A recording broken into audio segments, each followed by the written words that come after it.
Hi everyone. Double scallop hand cut చేసుకునేటప్పుడు మామూలుగా hand ఎలా అయితే కట్ చేసుకుంటామో అదే విధంగా కట్ చేసుకోవాలి. కాకపోతే కింది లేయర్ ఎంత లెంత్ అయితే పెడుతున్నామో ఆ లెంత్ని మొత్తం లెంత్ నుంచి మైనస్ చేసుకుని అప్పుడు కట్ చేసుకోవాలి. పై లేయర్ వచ్చేసి మొత్తం హ్యాండ్ లెంత్ వచ్చేసి 7 ఇంచెస్, కింది లేయర్ 2 ఇంచెస్. అందుకని 2 ఇంచెస్ మైనస్ చేసుకుని పైన హ్యాండ్ వచ్చేసి 5 ఇంచెస్ మార్క్ చేసుకుని కట్ చేసుకోవాలి. మిగతా అంతా హ్యాండ్ ఎలా అయితే కట్ చేసుకుంటాం సేమ్ అదే విధంగా కట్ చేసుకోవాలి. హ్యాండ్ లూజ్ వచ్చేసి కింది లేయర్లో మార్క్ చేసుకోవాలి. ఇది ఎలా అయితే ఉందో సేమ్ అదే విధంగా కట్ చేసుకోవాలి.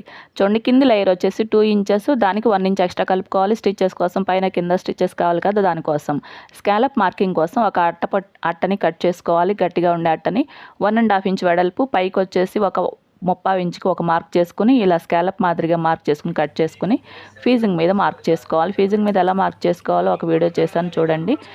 బార్డర్ మీదకి వచ్చేలాగా ఈ ఫీజింగ్ పార్ట్ని పెట్టుకుని పైన ఒక లూజ్ స్టిచ్ వేసుకుంటే మనం స్కాలప్ చుట్టూ కుట్టేటప్పుడు కదిలిపోకుండా నీట్గా వస్తుంది. చూడండి, ముందు ఒక లూజ్ స్టిచ్ అయితే వేసేసాను బార్డర్ చివరికి వచ్చేలాగా. ఈ స్కాలప్ చుట్టూ ఈ ఫీజింగ్ ఎలా అయితే ఉందో సేమ్ అదే విధంగా కుట్టు అనేది వేసుకోవాలి. ఈ మూల వచ్చినప్పుడు తిప్పుకుంటూ కుట్టాలి. మూల వచ్చినప్పుడు సూది క్లాత్లోకి దించుకొని పాదం పైకి లేపి అప్పుడు కుట్టికి అనుకూలంగా మనం క్లాత్ని తిప్పుకుంటూ కుట్టాలి. చివరి వరకు కూడా సేమ్ ఇదే విధంగా కుట్టాలి.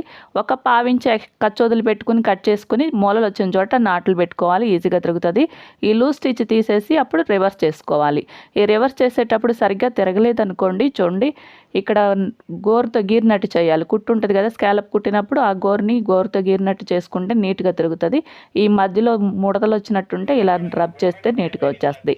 ఐరన్ చేస్తే ఇంకా నీట్గా ఉంటుంది. కింది లేయర్ కుట్టాలి. కింది లేయర్కి కూడా సేమ్ ఇదే విధంగా పై లేయర్ ఎలా అయితే కుట్టుకున్నామో సేమ్ అదే విధంగా నేను కింది లేయర్ కోసం శారీలో క్లాత్ తీసుకున్నాను. సేమ్ అదే విధంగా కుట్టాను. నాట్లు పెట్టుకుని రివర్స్ తీసేసుకోవాలి.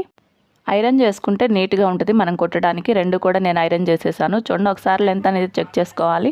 పైన స్టిచ్చెస్ కోసం పోగా మనకి ఈ లెంత్ కరెక్ట్గా ఉంది లేని చూసుకోవాలి. చూడండి, 5 ఇంచెస్ ఉంది. కిందిది 2 ఇంచెస్ దగ్గర ఒక మార్క్ చేసుకోవాలి. పైది స్టిచ్చెస్కి సరిపోతుంది. రెండు ఇలా సెట్ చేసుకుని కుట్టుకోవాలి. చూడండి, స్కాలప్ ఎదురుగా స్కాలప్ వచ్చేలా ఒకదానికొకటి చూసుకొని ప్లేస్ చేసేసుకుని పైన ఇది కదిలిపోకుండా ఒక లూజ్ స్టిచ్ వేసుకోవాలి.